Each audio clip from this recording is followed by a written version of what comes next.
আসসালামু আলাইকুম। আজকে আমরা যেটি নিয়ে কথা বলবো সেটি হচ্ছে intrinsic value of A share.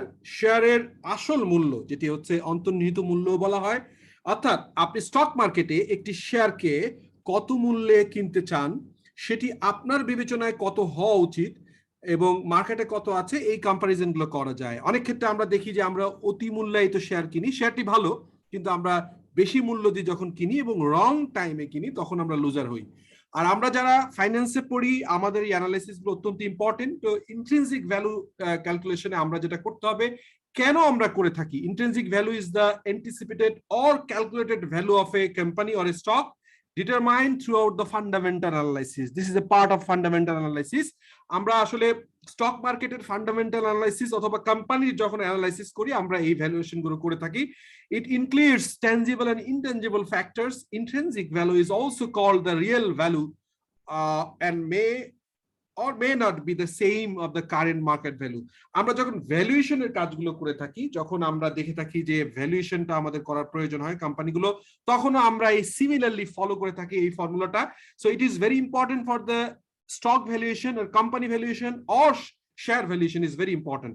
It also referred to as the price a rational investor is willing to pay for an investment given its level of risk.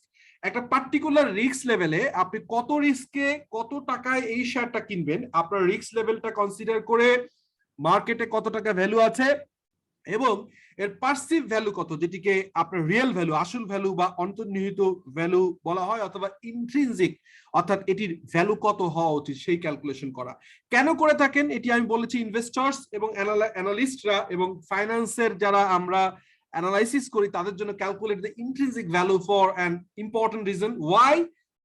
Because they identify the under price stocks. মার্কেটে এখনো যদি এখন market অতিমূল্যায়িত হচ্ছে না, এখনকার market কিন্তু very rational এবং মার্কেটের ট্রেন্ড আরো অনেক উপরে যাবে, কিন্তু তারপরে পরে দুই একটা আইটেম আমরা পাবো, দুই একটা সেক্টর পাবো যেখানে কিন্তু অলরেডি ওভার ভ্যালুড আর আন্ডার ভ্যালুড স্টক আমাদের স্টক মার্কেটে 350টা ভ্যালুর ভিতরে অনেকগুলো আছে, specially large capital, small cap already some shares আর ওভার ভ্যালুড।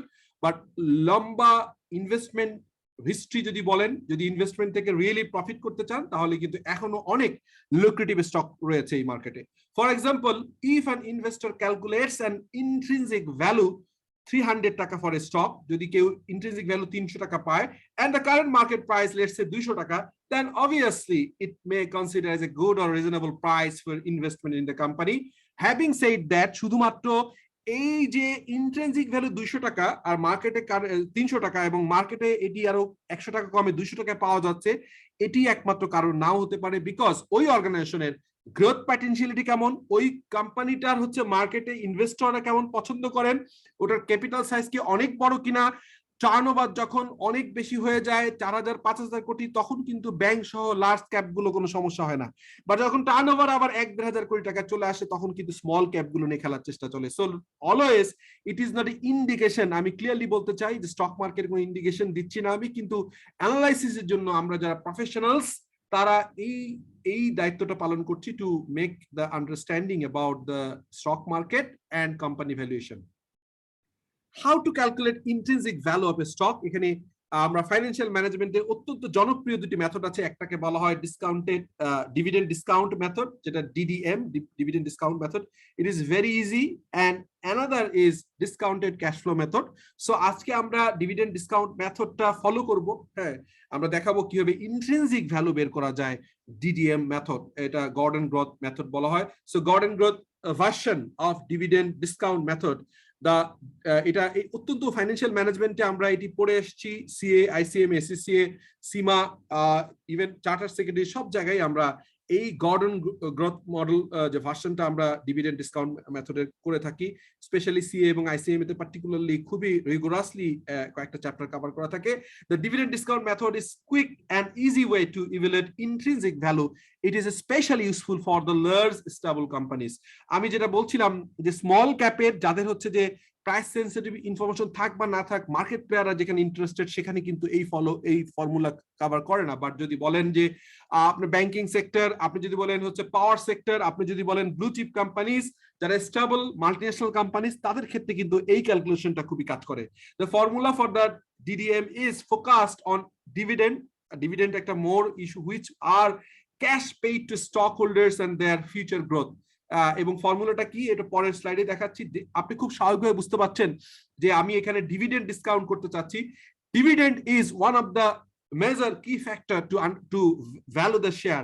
সো ডিভিডেন্ড কিভাবে পেইড করে এবং ক্যাশ ডিভিডেন্ড কিভাবে তারা রেগুলারলি পেইড করে, নট স্টক ডিভিডেন্ড, সেই বেসিসে একটা শেয়ারের ভ্যালু। আমরা জানি আমাদের স্টক মার্কেটে অলমোস্ট 350 স্টক আছে, তার ভিতরে 50টা আসলে খুবই লো পেইড আপ এবং যেটা রিস্কি। এর বাইরে 200 শেয়ার মোটামুটি ভালো কাজ করছে, আর 100 শেয়ারকে আমরা বলতে পারি খুবই ভালো, যেগুলোকে ব্লু চিপ শেয়ার বলা যায়। স্পেশালি তার ভিতরে এমএনসি কোম্পানিগুলো যারা ক্যাশ ডিভিডেন্ড নিয়মিত বেশ স্ট্যান্ডার্ড পরিমাণে দেয়, সেরকম কয়েকটা কোম্পানির উদাহরণ আমরা দেখব।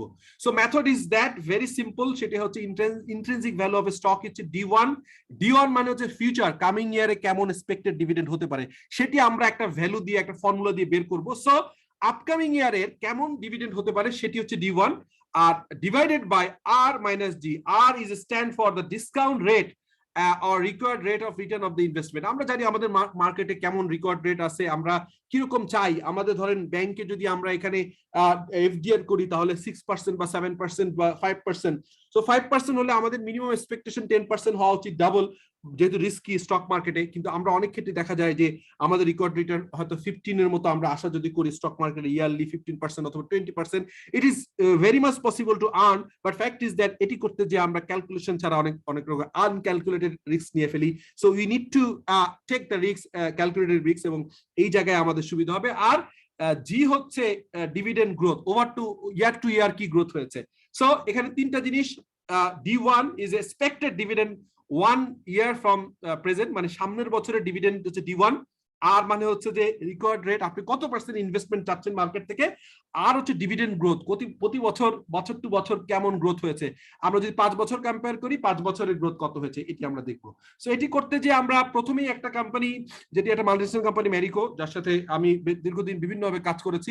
সো ম্যারিকোর সাথে আমরা দেখতে পারি, আমরা হচ্ছে যে ম্যারিকোর হচ্ছে যে এখানে আমরা দেখেছি যে এই প্রেজেন্টেশন যখন করছিলাম 29 জুন, তখন হচ্ছে ট্রেডিং প্রাইস ছিল 2250 এর মতো। So this is the information, এটি ঢাকা স্টক এক্সচেঞ্জের ওয়েবসাইট থেকে নেওয়া।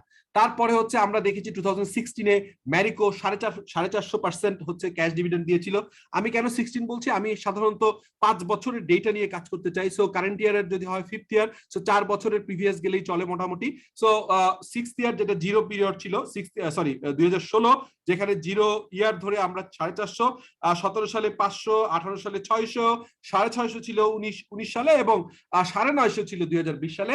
ডিভিডেন্ড ডিক্লেয়ার্ড এবং পেইড হিসেবে কিন্তু ভেরি স্টেবল কোম্পানি। সো এটি যদি আমি এই ফর্মুলায় ফেলি, আমরা দেখতে পাবো হচ্ছে যে ডিভিডেন্ড গ্রোথ মডেল, আমরা যদি ডিসকাউন্টেড ডিভিডেন্ড মেথডে যদি আমরা যাই, তাহলে আমাদের CAGR, সেটা হচ্ছে compound annual growth rate of dividend বের করতে হবে। সেটি হচ্ছে প্রথম ইয়ারে কত ডিভিডেন্ড আর লাস্ট ইয়ারে কত, সেখান থেকে গ্রোথ কেমন পার্সেন্ট। সো এটার ফর্মুলাটা ইজ ভেরি ইন্টারেস্টিং। সেটা হচ্ছে CAGR এর ফর্মুলা হচ্ছে ভি, মানে ডিভিডেন্ডকে ভি বলছি আমরা, ডিভিডেন্ড, সেটি হচ্ছে ফাইনাল ইয়ার মানে হচ্ছে 950 ডিভাইডেড বাই হচ্ছে ফার্স্ট ইয়ার 0 ইয়ার, যেটা হচ্ছে যে 450।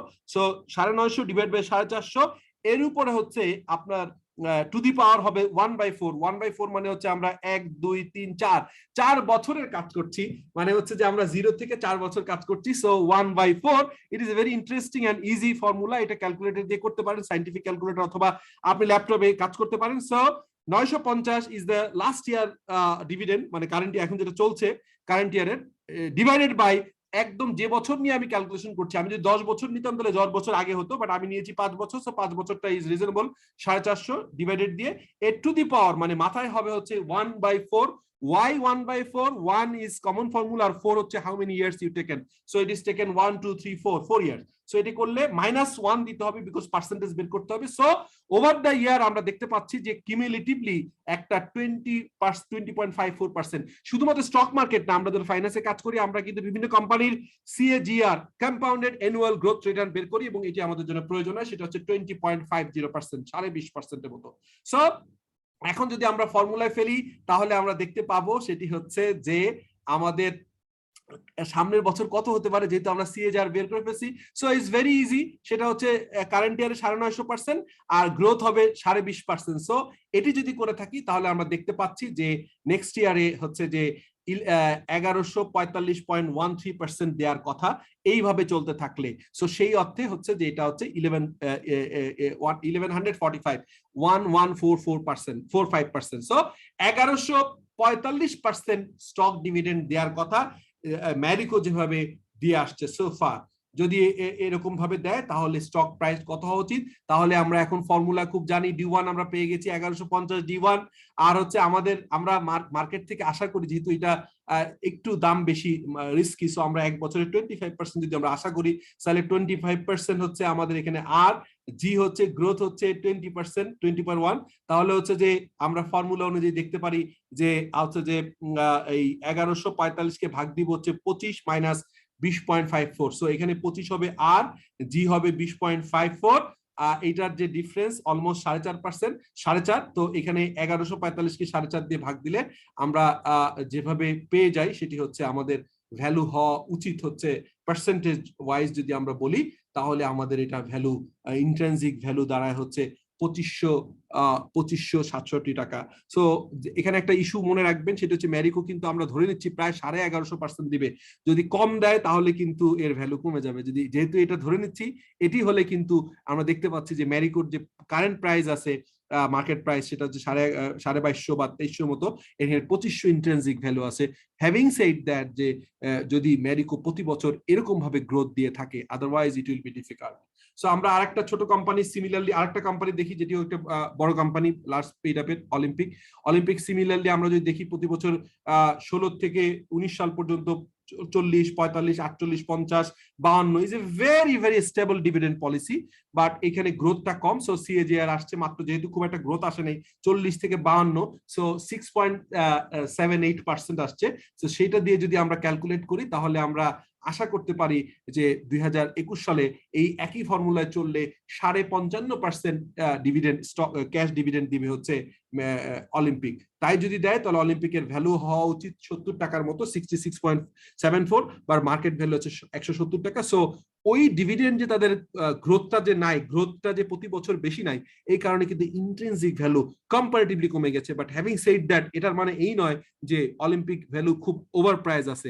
ডিভিডেন্ড গ্রোথ তার হচ্ছে কম্পারেটিভলি, স্পেশালি ক্যাশ ডিভিডেন্ড কম, এবং ভেরি স্টেবল কোম্পানি, গ্রোথ নাই। যেমন Marico is a very growth company, আর Olympic is a very stable company, not so growth, সেই জন্য এরকম আসছে। সিমিলারলি আমরা যদি BSRM লিমিটেড কে যদি কাজ করি, BSRM হচ্ছে আমরা জানি যে রড কোম্পানি, বাংলাদেশে এখন খুবই রডের ডিমান্ড আছে এবং এই কোম্পানিটা ভালো করছে।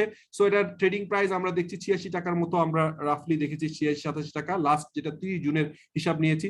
সিমিলারলি তারা হচ্ছে 2017 সালে 10%, 18তে 10 ক্যাশ ডিভিডেন্ড, এবং 2019-এ হচ্ছে 25, এবং এরপরে এসে যেটি আমার কাছে ভালো লাগেনি সেটি হচ্ছে এই কোম্পানি ডিভিডেন্ডের, ক্যাশ ডিভিডেন্ড ডিগ্রোথ করেছে ইয়ার টু ইয়ার, সেটা 15%। সো আমার ধারণা যে এইভাবে একটু যদি 10, 15 এরকম যদি হতো বেটার, বা 15, 20, 15 হয়ে 20 হতো তাহলে বেটার হতো। বাট এখানে 25-এর পরে 15 হয়ে গেছে।